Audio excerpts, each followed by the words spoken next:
Video start करूं और उससे पहले अगर मैं आपसे पूछूं कि आपने लास्ट अच्छी हॉरर मूवी कब देखी थी तो आप बता सकते हैं। और यही सवाल मैंने तब खुद से पूछा जब मैंने हंटेड 3D देखी और मुझे याद आया कि मैंने अच्छी हॉरर मूवी लास्ट देखी थी मलयालम सिनेमा की डाइज एंड ईरे।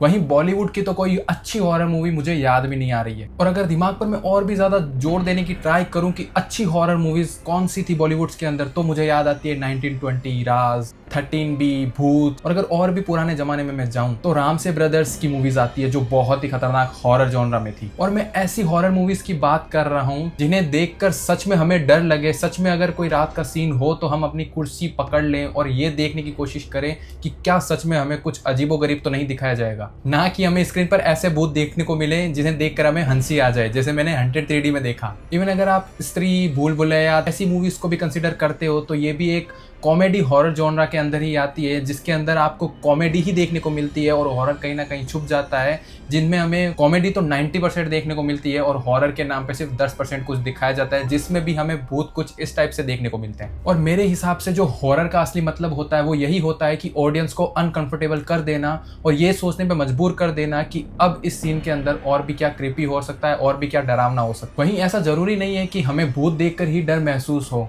और ये हमें कुछ इन मूवीज से देखने को मिला। जहां पर लास्ट टाइम मैंने तुम्बाड़ देखी जिसके अंदर आपको कोई बहुत भयानक डर महसूस नहीं होता है, जिसके अंदर आपको कोई घोस्ट नहीं देखने को मिलता है, पर फिर भी आप इस मूवी के अंदर इतने घुस जाते हो कि आपको ये फील होता है कि हाँ हसलर आ जाएगा अगर वो उसके अंदर चला जाएगा तो। वहीं अगर मलयालम की आप डाइज एंड ईरे भी देखने जाओगे ना तो उसके अंदर बहुत ही लिटरली 1% आपको कहीं ना कहीं भूत या स्पिरिट देखने को मिलती है। बाकी सिर्फ और सिर्फ म्यूजिक, टेंशन बिल्ड की जाती है कि भूत आने वाला है। और जब भी स्क्रीन का कैमरा स्क्रीन पर इधर उधर होता है तब हमें ये फील होता है कि हाँ भाई इसके स्क्रीन पर कुछ हो रहा है और कुछ डर सा अंदर से फील होता है। और ये सारी चीज़ें मैं इसलिए कंसिडर कर रहा हूँ क्योंकि पहले के ज़माने में जब मूवीज़ आती थी 1920, राज, तो उन मूवीज़ के अंदर ज़्यादा VFX, ज़्यादा बजट या फिर ज़्यादा CGI यूज़ नहीं होता था। उसके अंदर हमें एकदम रियल लोकेशन देखने को मिलती थी, रियल शूट देखने को मिलते थे, ना कि कोई CGI और VFX से बने भूत। क्योंकि आज के टाइम में बॉलीवुड सिर्फ यही कर रहा है, रियल लोकेशन दिखाने की बजाय सिर्फ हमें क्या दिखाया जाता है, अगर कोई रात का सीन है तो VFX से ही रात कर दी जाती है, जिस वजह से वो ऑथेंटिक चीज़ होती है ना, जिससे कि हमें फील हो, ऑडियंस को फील हो कि हाँ कुछ हो रहा है,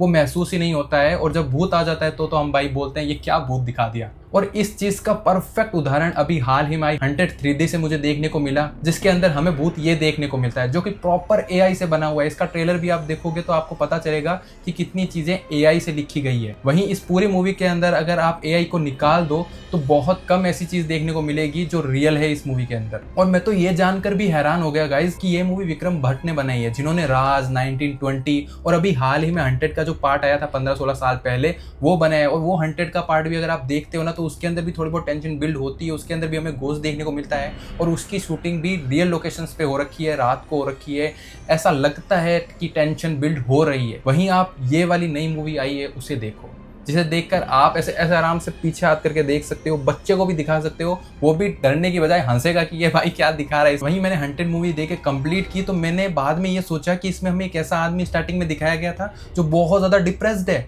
फिर वो अचानक से एक लड़की से मिलता है और उसका डिप्रेशन ऐसे बूम छू मंतर और वो हंसने लगता है और उसकी कहानी से अटैच हो जाता है और उसकी प्रॉब्लम सॉल्व करने लग जाता है। और उसकी प्रॉब्लम सॉल्व करते करते इतना CGI और इतना AI में घुस जाता है कि कुछ रियल देखने को ही नहीं मिलता। और शॉकिंग बात यहाँ तक ही खत्म नहीं होती, शॉकिंग बात यहाँ पर आती है जब ऐसी मूवीज ही अच्छा खासा कलेक्शन कर लेती है। और अगर यहीं पर मैं अगर आपसे सवाल पूछूं कि लास्ट बॉलीवुड मूवी या फिर कोई इंडियन मूवी ऐसी बताओ जिसके अंदर आपने रियल घोस्ट देखा था, जिसे देखकर आपको लगा हो कि भाई यार बहुत ज्यादा डरावना भूत है। और मुझे जहां तक लगता है ना ये सीन वहां से खराब होना शुरू हुआ जहां पर हमें हॉरर कॉमेडीज देखने को मिली।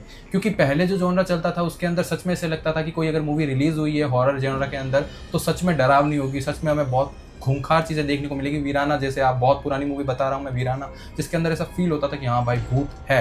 भूत मूवी खुद ही देख लो भाई, विक्रम भट्ट ने भी ऐसी बहुत सारी मूवीज बनाई है जिन्हें देखकर फील होता है कि हाँ भाई रियल भूत भी हो सकते हैं। वहाँ पर उस टाइम तो हमें बिलीव होता था कि हम बाहर अंधेरे में जा रहे हैं तो कहीं हम भूत ना देख लें, पर आज के ज़माने में वही भूत हमें हंसाते हैं। और ये जॉनरा स्टार्ट हुआ है हॉरर कॉमेडी से ही, जहाँ पर सिर्फ और सिर्फ कॉमेडी रह गई है और वो भी काफ़ी हद तक धीरे धीरे ख़त्म हो रही है। क्रिंज डायलॉग्स की वजह से और वही रिपीटेड चीज़ों की वजह से। और अभी के टाइम पर ऑडियंस और बॉलीवुड दोनों को ही ज़रूरत है एक रियल हॉरर मूवी की, जिसको देखकर टेंशन बिल्ड हो, जिसे देखकर ऑडियंस ये जाने कि हाँ रियल भूत होते क्या है और रियल हॉरर मूवीज होती क्या है। पर लेकिन अभी लोग क्या कर रहे हैं, इन सभी चीज़ों को छोड़कर एक ट्रैक पे चल रहे हैं जिसका नाम है हॉरर कॉमेडी। अगर आप जितनी भी पास में मूवीज देखोगे तो सारी की सारी ही आपको हॉरर कॉमेडी ही देखने को मिलती है, सिर्फ हॉरर आपको कहीं नहीं देखने को मिलता। वहीं यहाँ पर मैं सिर्फ और सिर्फ बॉलीवुड की ही गलती नहीं मानता हूँ, मेरे हिसाब से हम इंडियन ऑडियंस भी कहीं ना कहीं इस चीज़ में फेल हो जाती है। कैसे?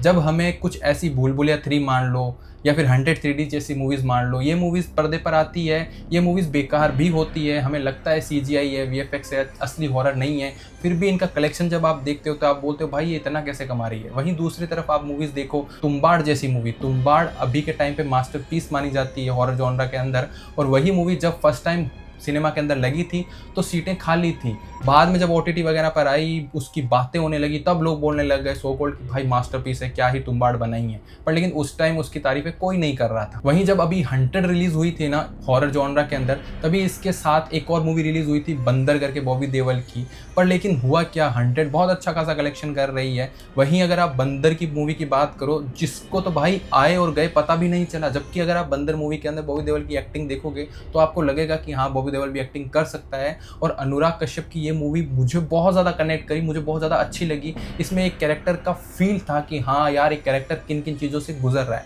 पर इसके बारे में कोई बात नहीं कर रहा। वहीं बात लोग कर रहे हैं कि 100 3D ने इतने कमा लिए, उसने उतने कमा लिए। तो ये जो सबसे बड़ी प्रॉब्लम है, ये मुझे कहीं ना कहीं इंडियन ऑडियंस की भी लगती है, जो मेरे हिसाब से अभी सही चीज़ें चूज़ नहीं कर पाती। अगर मैं आपसे सवाल पूछूं, क्या हम एज ए इंडियन ऑडियंस इस चीज़ के लिए जिम्मेदार हो सकते हैं कि कहीं ना कहीं हमने ही अपने हाथों से असली हॉरर को ख़त्म कर दिया है और हम लोग ही इन क्रिंज टाइप की कॉमेडीज़ हॉरर मूवीज़ की ओर बढ़ते चले जा रहे हैं? इसके बारे में आप कमेंट में ज़रूर से बताना। बाकी ये वीडियो कैसी लगी इसके बारे में भी आप कमेंट कर सकते हो। मैं ट्राई कर रहा हूँ और अच्छी वीडियोस लाने की, तो इस वीडियो को प्लीज़ शेयर करो और अपना ओपिनियन कमेंट करो। बाकी आपको कुछ भी इस वीडियो में अच्छा ना लगा हो तो नीचे आप बता सकते हो, ताकि मैं अगली बार और भी उसको सुधारूंगा। मैं आपसे मिलता हूँ नेक्स्ट वीडियो में, तब तक के लिए टाटा एंड बाय बाय।